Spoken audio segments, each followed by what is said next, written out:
最近台灣那邊出了個大事兒，12月4號，台灣內政部突然宣布封禁小紅書1年。這事兒一出來，整個台灣網絡都炸了鍋，300多萬用戶瞬間懵了，微博熱搜直接衝到第1，連大陸網友都跑來湊熱鬧。你說這到底是怎麼回事呢？今天咱們就來好好聊聊這個話題。先說說小紅書在台灣到底有多火。你可能想象不到，小紅書在台灣那邊基本上是年輕人的標配軟件。2024年的數據顯示，台灣有超過300萬活躍用戶在用小紅書，其中70%是90後，女性用戶佔了72%。更誇張的是，40歲以上的用戶佔比也有25%，遠遠高於其他地區。這些人每天刷小紅書幹什麼呢？看美妝教程、找餐廳攻略、查旅遊路線、學穿搭技巧。有台灣網友說的特別直白，中文世界除了小紅書，你找不到第二個這麼樂於分享生活經驗的平台。所以當封禁消息一出來，台灣網友的反應是真情實感的崩潰。有人說沒有小紅書真的不能活，還有人說這比不能上 PTT 還痛苦。你看這依賴程度，基本上已經把小紅書當成生活必需品了。那台灣官方給出的封禁理由是什麼呢？主要有3條。第一，資安檢測不合格，國安局搞了15項資安指標測試，小紅書全部沒過關。第二，涉詐風險高，從2024年到現在，小紅書涉及1706件詐騙案，造成財損超過2.4億新台幣，大概相當於5000多萬人民幣。第三，也是最關鍵的一條，小紅書母公司壓根不配合台灣政府的調查要求。台灣政府說，他們通過海基會多次發函給小紅書，要求在台設立法定代理人，配合反詐工作，但小紅書完全不回應，典型的已讀不回。內政部次長馬世元還特別強調 ，Facebook、Line、TikTok 這些國際平台都在台灣設了法律代表人，配合當地法規，只有小紅書裝聾作啞，這就是為什麼要封它。聽起來好像挺有道理，對吧？但問題來了，台灣網友可不買賬。首先，最大的質疑就是雙重標準。你要說詐騙，小紅書2年1706件詐騙，聽着好像不少。但是你看看 Facebook， 根據台灣數位發展部的網絡詐騙通報查詢網數據 ，Facebook 過去30天就有51468件詐騙通報 ，Instagram 有6862件 ，Threads 有10232件。小紅書2年的詐騙案件還不如 Facebook 1個月的多。更誇張的是，2025年1月到10月，台灣警方處理的假投資廣告行政處分裡 ，Meta 旗下的 Facebook 和 Instagram 佔了97.4%，Google 的 YouTube 佔2.6%，小紅書呢，壓根就沒進統計。台北市議員侯漢廷就直接開炮了，說民進黨對詐騙大本營 Facebook 束手無策，卻對小紅書重拳出擊，這不就是抓小放大嗎？網紅陳沂也在 Facebook 上吐槽，說他身邊聽到被騙的案例，基本都是在 Facebook 社團或爛群組裡發生的，從來沒聽說過有人在小紅書被騙。他還說，想不到台灣也走到了要築起長城翻牆的一天，還問有沒有推薦的 VPN。你看這諷刺意味有多濃。國民黨立委賴士葆也說，詐騙案件頻發的海外平台如 Facebook、Line 都沒被封禁。唯獨針對大陸軟件，這擺明了是選擇性封鎖，背後的政治意圖太明顯了。那為什麼偏偏要封小紅書呢？這就涉及到一些更深層的原因了。台北市議員侯漢廷說得很直白，小紅書上的內容多是生活化分享，政治相關的內容極少，用戶群體主要是18到34歲的年輕女性。民進黨真正怕的是什麼？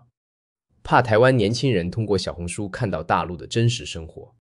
你想啊，台灣這些年一直在搞所謂的認知作戰，告訴年輕人大陸怎麼不好。但小紅書上展示的是什麼？是普通大陸人的日常生活，是高鐵多快，外賣多方便，城市多繁華。這些真實的生活場景比任何政治宣傳都有衝擊力。有台灣網友就說，當局成天用網軍和公民教育給年輕人洗腦，說某個地區是境外敵對勢力。現在看到太多台灣年輕人因為小紅書了解到大陸的真實樣貌，甚至有國民黨軍後代通過小紅書尋親成功，這讓他們很不爽。台灣少數民族歌手楊品珠接受《環球時報》採訪時說的特別好，小紅書上許多優質內容都源於兩岸用戶的互動分享，這樣有意義的交流平台不該被政治操弄。兩岸青年的交流要從認識開始，只有先認識彼此，才會產生認同。像小紅書這樣的平台，正是搭建認識橋梁的重要載體。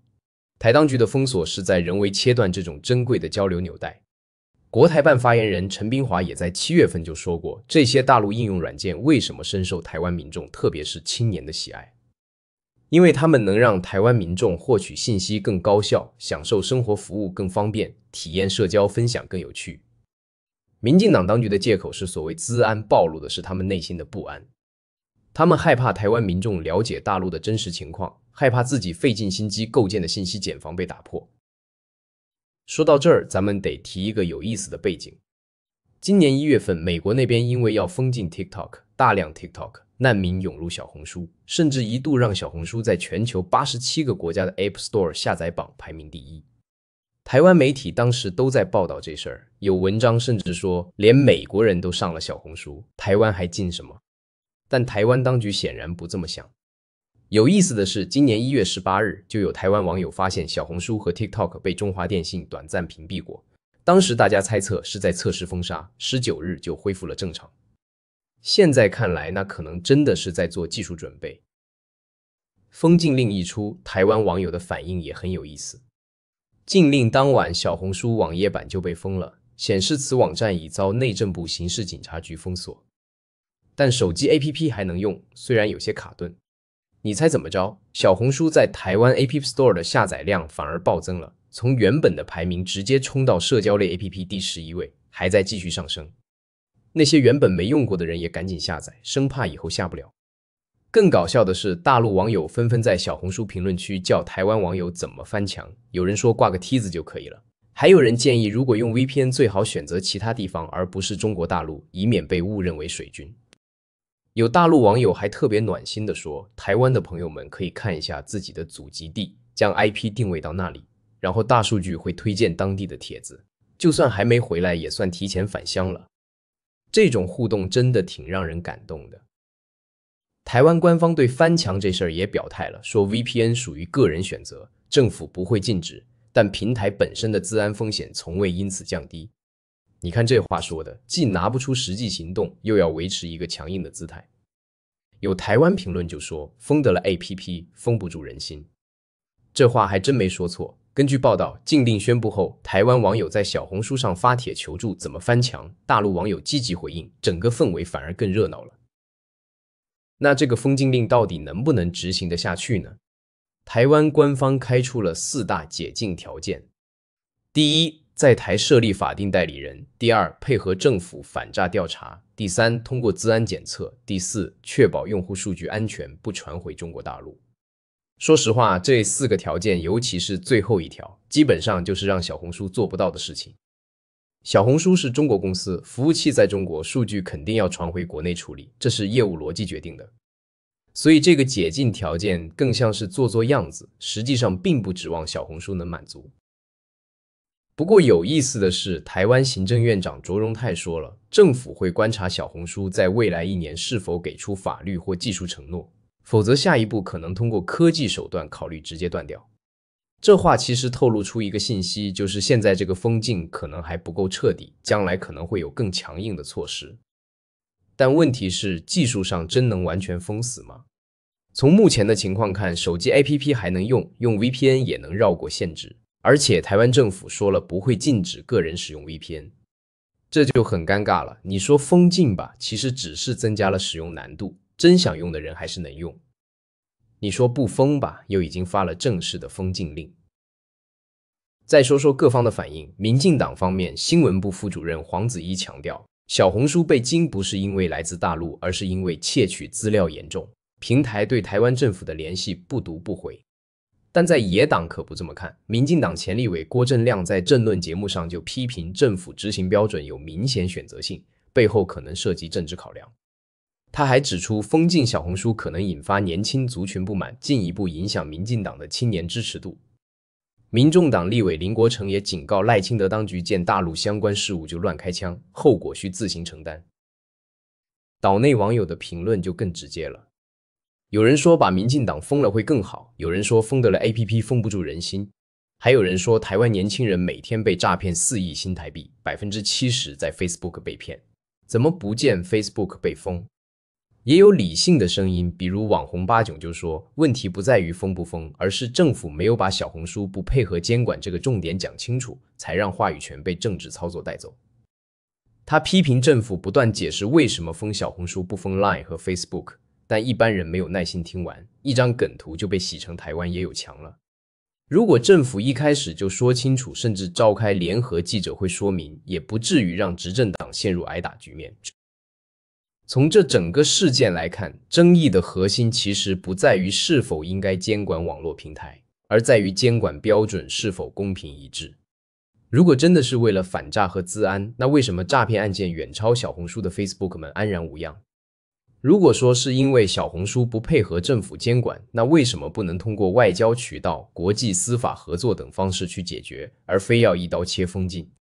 這些問題，台灣官方並沒有給出令人信服的答案。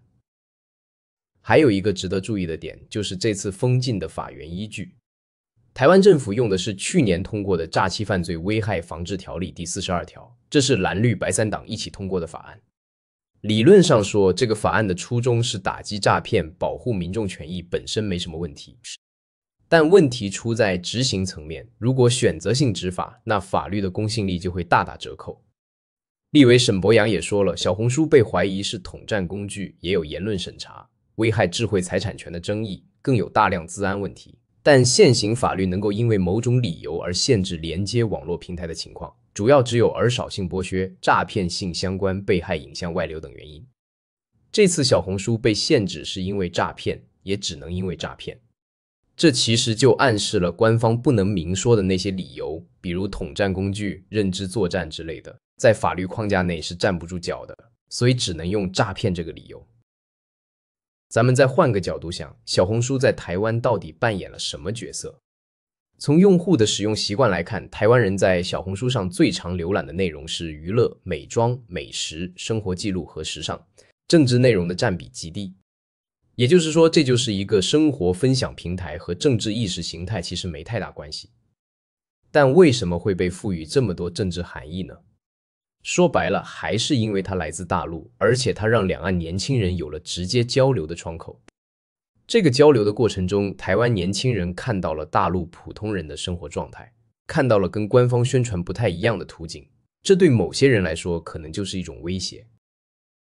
有台灣媒體評論說，小紅書去政治化的特徵被認為是成功走向台灣年輕人的原因之一，但去政治化正是問題所在。美麗外衣包裝下展示的是中國審查過後的世界，無聲無息地擴散文化滲透力。這個說法其實挺有意思的，他承認了小紅書內容本身是去政治化的，但又要把這個去政治化解讀為一種滲透手段。這種邏輯其實挺矛盾的。如果說有政治內容是洗腦，沒有政治內容也是滲透，那怎麼做都不對了。還有一點值得說的是，這次封禁發生在2024年底。離台灣2026年地方選舉只有1年多時間了。有分析認為，民進黨此時出手封禁小紅書，可能也有選舉考量。如果能通過封禁行動強化所謂的國家安全意識，可能對選情有幫助。但反過來說，如果這個舉措激怒了大量年輕選民，尤其是那些重度依賴小紅書的用戶，可能會造成反效果。郭正亮就提到，封禁小紅書可能讓民進黨少幾十萬張年輕人的票。這個預測準不準不好說，但確實說明了這個決策的風險性。那大陸這邊是什麼態度呢？國台辦發言人陳冰華的表態已經很清楚了，民進黨當局草木皆兵、濫權妄為、倒行逆施，必遭民意反對。他們害怕台灣民眾了解大陸的真實情況，害怕信息繭房被打破，害怕兩岸同胞走近走親。這個表態其實點出了核心，就是信息的自由流動才是最大的威脅。當人們能夠不受限制地獲取信息進行交流時，很多人為設置的障礙就會不攻自破。最後，咱們來總結一下這整個事件。小紅書在台灣被禁，表面上看是因為詐騙和資安問題，但背後折射出的是更複雜的政治考量和兩岸關係的微妙變化。從技術層面看，這個封禁並不徹底，用 VPN 可以繞過，手機 APP 也還能用。從法律層面看，選擇性執法的質疑很難消除。為什麼詐騙更嚴重的平台沒事，反而小紅書被重點打擊？從政治層面看，這可能是民進黨當局在信息管控上的一次試探，看看能把邊界推到哪裡，也可能是為了即將到來的選舉做準備。從社會層面看，300萬用戶的強烈反彈說明這個決策並不得人心，甚至可能適得其反，讓更多人去嘗試翻牆使用小紅書。有句話說得好，封得了 APP， 封不住人心。當一個平台能夠滿足人們真實的需求，提供有價值的內容和服務時，單純的行政命令是很難徹底切斷的。尤其是在互聯網時代，技術手段總能找到繞過限制的方法。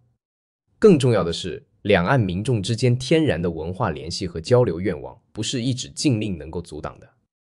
這次事件也讓我們看到信息的自由流動是多麼重要。當人們能夠自由獲取信息、自由表達觀點、自由進行交流時，很多人为制造的對立和隔閡就會逐漸消解。至於這個封禁令最終會走向何方，是1年後自動解除，還是會繼續延長，或者小紅書會滿足台灣官方的條件重新開放，現在還很難說。但可以肯定的是，這場圍繞小紅書的爭議不會隨着封禁令的發布而結束，反而可能引發更多關於言論自由、信息管控、兩岸交流的討論。而這些討論本身可能比封禁這個行為本身更有價值。